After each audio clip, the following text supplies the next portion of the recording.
Control उदय, control control.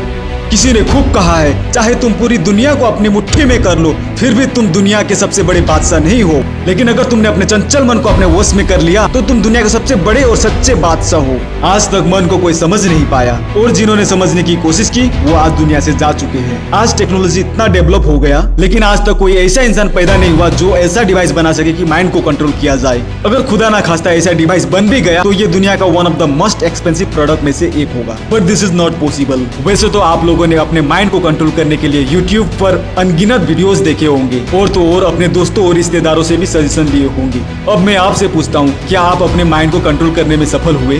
दोस्तों, सच्चाई तो ये है कि हमारा माइंड दुनिया की किसी भी फिजिकल प्रॉपर्टीज से कंट्रोल नहीं हो सकता। हाँ, लेकिन मैं मानता हूँ कि आप मेडिटेशन और योगा जैसे फिजिकल एक्टिविटीज करके कुछ चंद समय के लिए अपने माइंड को कंट्रोल में कर सकते हो, बट नॉट परमानेंटली। दोस्तों, मैं ये क्लेम नहीं कर रहा हूँ कि आप ये वीडियो देखने के बाद आप अपने माइंड को कंट्रोल कर पाएंगे, लेकिन हाँ, आपको ऐसे ऐसे हिडन फैक्ट के बारे में बताऊंगा जिसको जानना आपके लिए बहुत जरूरी है, वरना आप बहुत पछताओगे। सबसे पहला गलती तो हम लोग ये करते हैं कि हम सब मन और बुद्धि को एक ही समझ लेते हैं, बल्कि ये अलग अलग पार्ट्स है। चलो इसे मैं एक एग्जाम्पल से समझाता हूँ। लेट्स से सपोज दैट आपके दोस्त ने आपसे बोला, चलो कहीं घूमने चलते हैं, लेकिन आपको कहीं जाने का मन नहीं है, तो आप अपने दोस्त को क्या जवाब देंगे?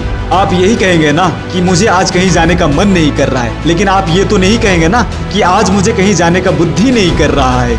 मेरा कहने का मतलब मन और बुद्धि दोनों अलग अलग चीज है। अगर अब भी कंफ्यूज्ड हो तो मैं आपको एक जीता जागता एग्जाम्पल देता हूँ। जब कोई इंसान की मृत्यु हो जाती है तो उसका बुद्धि यानी ब्रेन को डेड बॉडी के साथ ही जलाया जाता है या फिर दफनाया जाता है, लेकिन हमारा मन आत्मा के साथ ही चला जाता है। अगर आप इस बात से अनजान थे तो क्या जानने के बाद मजा आया?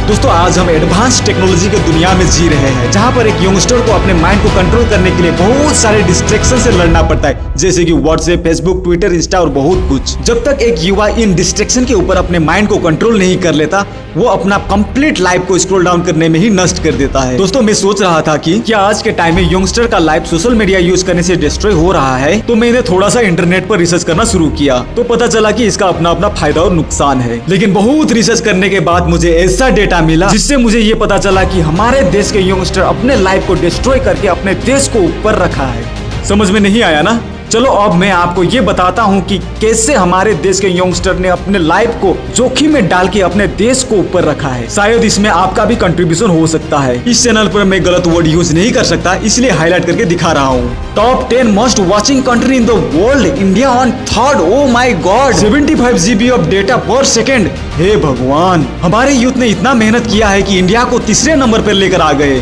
और थोड़ा मेहनत करेंगे तो शायद एक नंबर में भी आ सकते हैं। तो ये है असली वजह जिसके कारण हमारे यूथ अच्छे काम में फोकस नहीं कर पाते, क्योंकि माइंड कंट्रोल में है ही नहीं। अगर आप इस आर्टिकल को पढ़ना चाहते हो तो इसका लिंक डिस्क्रिप्शन में दे दिया हूँ। क्या अब भी आपको लगता है कि वीडियोस देख के मेडिटेशन या योगा करके अपने माइंड को कंट्रोल कर सकते हैं? अगर आपको ऐसा लगता है तो आप अर्जुन से भी बड़े योद्धा या फिर वीर पुरुष हैं। चलो आपको मैं एक फैक्ट के बारे में बताता हूँ। तकरीबन 5-6 हजार साल पहले जब भगवान श्री कृष्ण द्वापर युग में आए थे, और ये उस समय की बात है जब कुरुक्षेत्र के मैदान में अर्जुन के मन युद्ध के प्रति अपने रिश्तेदारों के बारे में सोचकर विचलित हो गया था। उस समय अर्जुन भगवान श्री कृष्ण से कहता है, हे माधव, मैं दुनिया के मुश्किल से मुश्किल काम को पूरा कर सकता हूँ, लेकिन मन को वश में करना ये मुश्किल ही नहीं, नामुमकिन है। ये तो आप सभी जानते हैं कि अर्जुन एक अस्त्र शस्त्र से निपुण, धैर्यवान, सहनशील और सर्वश्रेष्ठ धनुधारी थे। और तो और कहा जाता है कि अर्जुन ने निंद्रा को भी अपने वश में कर लिया था। दोस्तों, आप ही सोचिए, अगर अर्जुन जैसा व्यक्ति ये कहता है कि मन को वश में करना मुश्किल ही नहीं, नामुमकिन है, तो फिर आप और हम किस गिनती में आते हैं? और ये तो उस समय की बात है जब कोई व्हाट्सएप, फेसबुक, ट्विटर, इंस्टा जैसे सोशल साइट और इंटरनेट का डिस्कवर नहीं हुआ था। और ऐसा भी नहीं कि अर्जुन ने उस समय व्हाट्सएप ओपन किया और द्रौपदी को मैसेज किया कि हाय द्रौपदी, मैं अर्जुन, आपके स्वयंवर पर मैं भेष बदल कर आ रहा हूँ अपने अनुजों के साथ, आप चिंतित मत होना।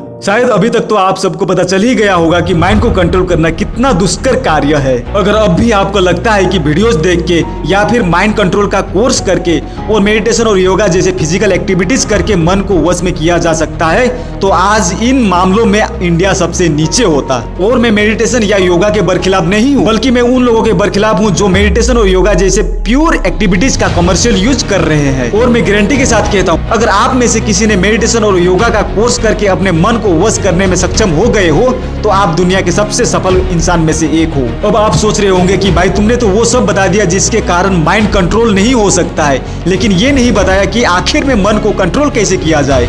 चलो अब बताता हूँ। मेरे जवाब से आप सेटिस्फाइड तो नहीं होंगे, लेकिन यही सत्य है, इसके अलावा और कोई दूसरा रास्ता नहीं है। अगर आप अपने लाइफ को बेटर बनाना चाहते हो तो आपको ऐसे इंसान को ढूंढना होगा जो कि आज के घोर कलयुग में डिवाइन नॉलेज प्रोवाइड कर सके, जैसे कि प्रभु श्री राम, भगवान श्री कृष्णा, प्रभु ईसा मसीह, भगवान गौतम बुद्ध, गुरु नानक देव और रामकृष्ण परमहंस जैसे स्पिरिचुअल मास्टर को ढूंढना होगा जो आपको डिवाइन नॉलेज प्रोवाइड कर सके। किसी ने स्वामी विवेकानंद से पूछा था कि आप तो स्वयं नॉलेजेबल और इंटेलेक्चुअल पर्सन हो, फिर भी आप एक अनपढ़ इंसान को क्यों गुरु मानते हो। उस समय स्वामी विवेकानंद ने एक बहुत अच्छी बात कही थी, अगर हजारों स्वामी विवेकानंद मिलके एक रामकृष्ण परमहंस बनाना चाहे तो भी बना नहीं सकते, लेकिन एक रामकृष्ण परमहंस हजारों स्वामी विवेकानंद बना सकता है। This is what the power of divine knowledge. वरना मुफ्त का नॉलेज तो सभी लोग देते हैं। वैसे तो इस दुनिया में फिजिकल नॉलेज भरे पड़े हुए हैं। अगर आप भागवत गीता खोलकर देखेंगे तो वहाँ पर मन को वश में करने के संदर्भ में भगवान श्री कृष्ण अर्जुन से कहते हैं, यतो यतो निश्चलति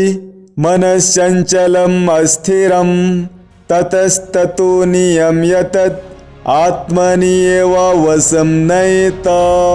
मन को वश में करने के संदर्भ में भगवान श्री कृष्ण और एक श्लोक अर्जुन से कहते हैं, असंशयम महाबाहो मनो दुर्निग्रहम चलम अभ्यासेन तु कौन्तेया वैराग्येन च गृह्यते। अब ये दोनों श्लोक का अर्थ तो कोई भी बता सकता है। इसका मतलब ये नहीं कि सब लोग भगवान श्री कृष्ण बन जाएंगे। और ध्यान रखना, केवल समय के महान पुरुष ही डिवाइन नॉलेज प्रोवाइड कर सकता है और बाकी सोकल्ड गुरुज तो आपको घुमाते रहेंगे। This is Shivam from the power of info, signing off for the day.